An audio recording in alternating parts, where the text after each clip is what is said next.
संतों के महामहिम वचनों के अनुसार जो चलता है वो पुण्य एकत्रित करता है, और जो कुमार्गगामी बुद्धि के अनुसार चलता है वो पाप एकत्रित करता है। भगवान के सिवा, सुनो महापुरुषों के वचन है, भगवान के सिवा तुम किसी और का सहारा लोगे तो अंत तक तुम्हें पछताना पड़ेगा। भगवान के सिवा किसी और का सहारा लोगे तो अंत तक तुम्हें पछताना पड़ेगा और नरक जैसा जीवन हो जाएगा, नरक जैसा जीवन। भगवान के आश्रय में जो अपार सुख होता है, कैसे हम तुम्हें बताएं। ये जीव सोचता है धन का आश्रय, परिवार का आश्रय, बिल्कुल सब नाटक, धोखा ही धोखा, सच्ची वाली। भगवान के सिवा दूसरे का सहारा लोगे तो अंतिम में तुम्हें पछताना पड़ेगा, नरक जैसा कष्ट होगा।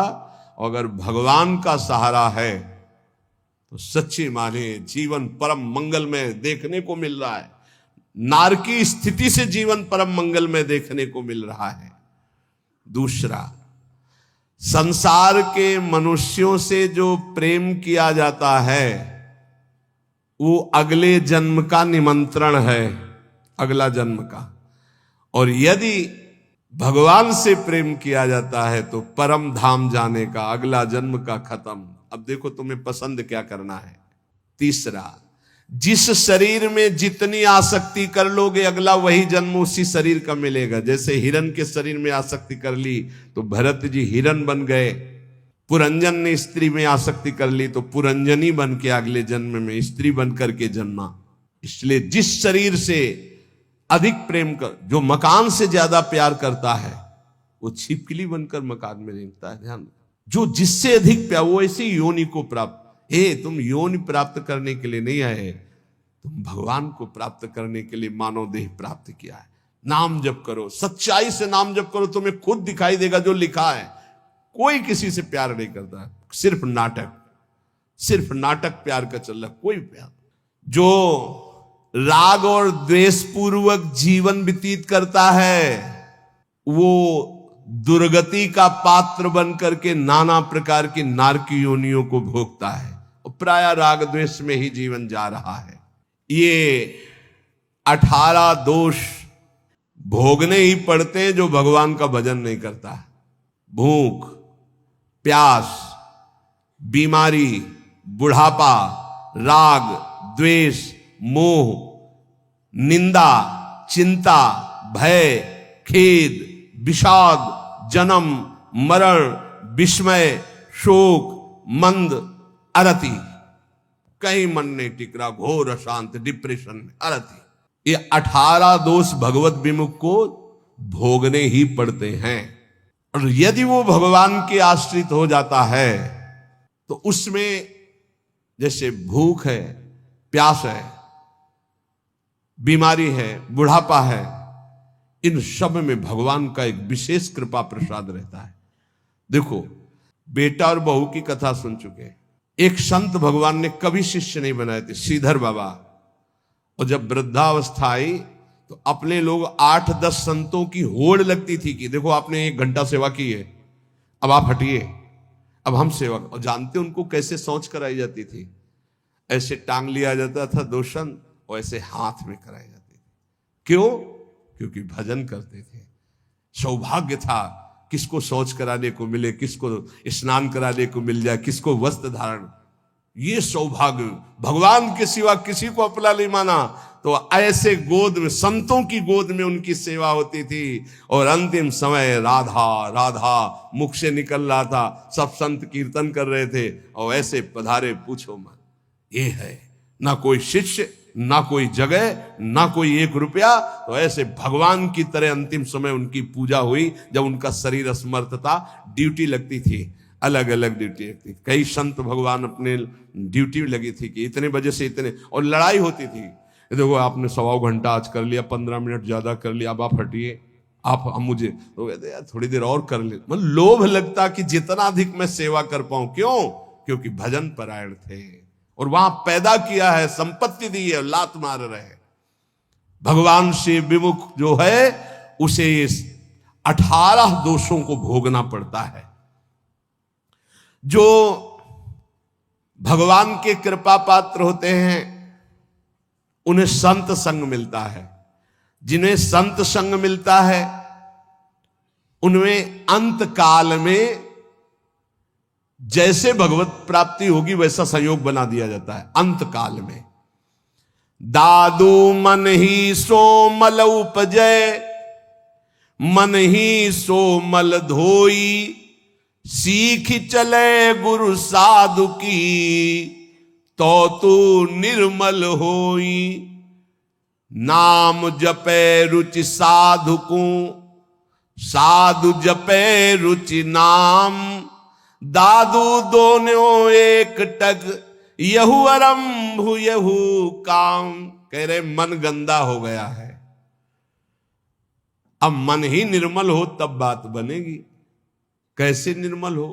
बोले गुरु का उपदेश, साधु का संग, ये साबुन है, बहुत जल्दी मन को निर्मल कर देता है। बोले जब नाम जपे तब रुचि साधु की, जब नाम जपो कहे तो संतों में तुम्हारी प्रीति हो जाएगी, और जब संत नाम देंगे तब भगवान में प्रीति हो जाएगी। ये नियम है, ये सिद्धांत। गुरुमुख के प्राप्त नाम से ही भगवत साक्षात्कार होता है। दादू हरि साधु यो पाइये, अविगत के आराध, साधु संगति हरि मिले, हरि संगत सुसाध। बोले जब हरि की कृपा होती तो साधु मिलते हैं, और जब साधु की कृपा होती है तो उस अविगत परमात्मा की आराधना शुरू होती है, तब वो हरि मिलते हैं। तो हरि की कृपा का फल साधु, और साधु की कृपा का फल हरि दर्शन। हरि जब अव्यक्त कृपा करते तब संत दर्शन मिलता है। अब मोहि भाव भरोस हनुमंता, बिनु हरि कृपा मिले नहीं संता।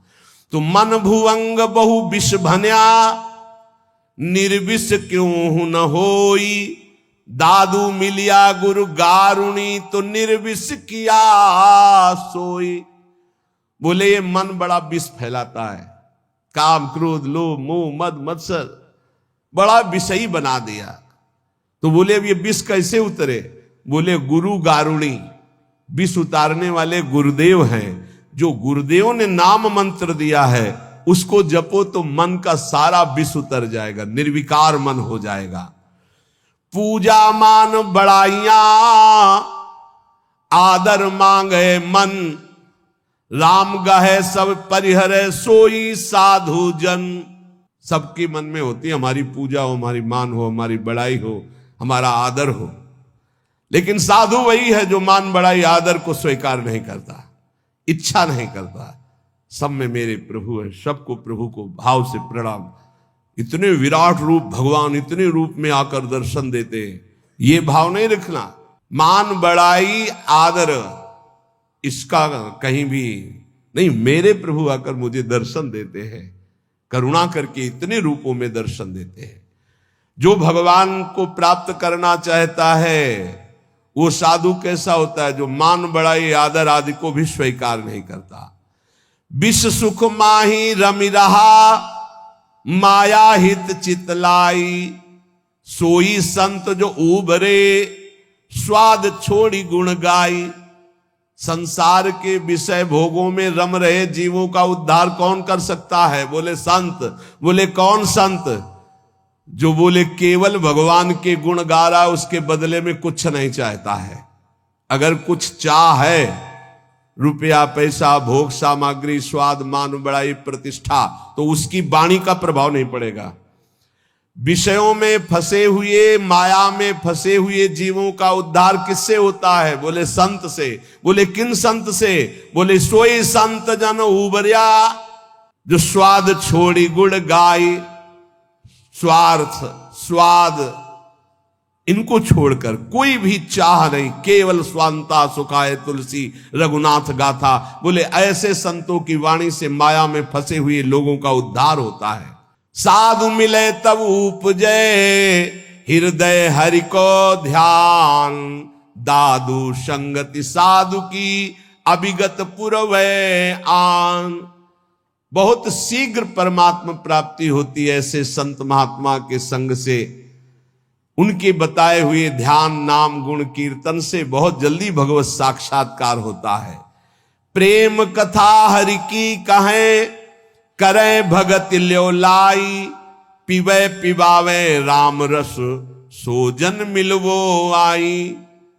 बोले बड़े संतों की पहचान क्या होती है?